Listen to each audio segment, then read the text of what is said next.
Presiden Joko Widodo telah tiba di tanah air pada 6 Maret 2024. Setelah sebelumnya menghadiri KTT khusus ASEAN Australia di Melbourne sejak 4 hingga 6 Maret yang didampingi oleh para delegasi terbatas. Presiden RI melalui Menteri Luar Negeri Retno Marsudi menyampaikan hal-hal yang dihasilkan dari pertemuan KTT khusus ASEAN Australia. Retno Marsudi menjelaskan bahwa di KTT khusus ASEAN Australia yang dibagi menjadi 2 sesi, yang setiap sesinya memiliki skala prioritas masing-masing.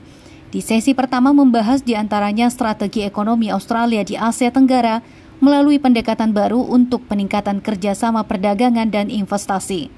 Presiden Jokowi menekankan fokus di 3 bidang, yakni penguatan integritas ekonomi, investasi 2 arah, dan sinergitas.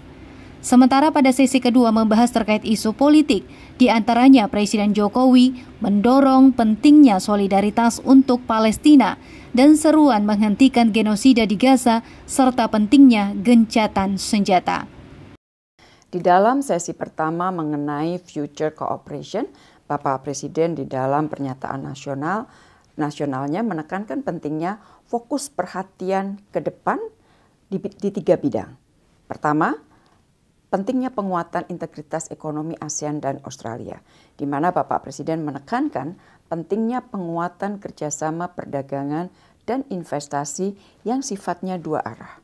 Dan Presiden juga menekankan pentingnya sinergi antara strategi yang ada yang dimiliki Australia seperti tercermin di dalam laporan Nicholas Moore dengan implementasi dari AOIP. Jadi sekali lagi Bapak Presiden menekankan pentingnya ada sinergi antara pendekatan baru Australia yang tercermin di dalam laporan strategi Australia mengenai pendekatan kepada ekonomi Asia Tenggara atau saya singkat Invested 2040 yang dibikin oleh Nicholas Moore dengan yang satunya adalah implementasi dari AOIP. Hal kedua yang ditekankan oleh Bapak Presiden adalah pentingnya percepatan transisi energi, di mana dukungan Australia terhadap ASEAN Strategy for Carbon Neutrality sangat diharapkan terutama dalam bentuk investasi, kemudian akses pembiayaan inovatif dan transfer teknologi.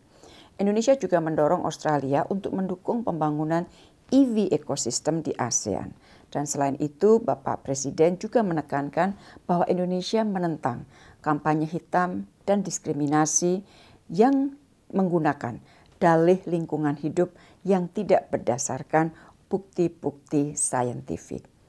Selain itu, Presiden juga melakukan pertemuan bilateral dengan 3 negara, yakni bertemu dengan Perdana Menteri Kamboja, Perdana Menteri Selandia Baru, dan Perdana Menteri Australia, yang secara umum dari ketiga negara ini adanya dorongan untuk memperkuat kerjasama di berbagai bidang, terutama dalam hal ekonomi, guna mendorong investasi di ASEAN, perdagangan sektor halal, dan pengembangan energi.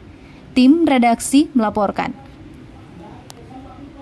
Terima kasih telah menonton. Jangan lupa subscribe, like, comment, and share. Saksikan terus informasi terbaru dengan menekan tombol lonceng hanya di channel Fajar TV.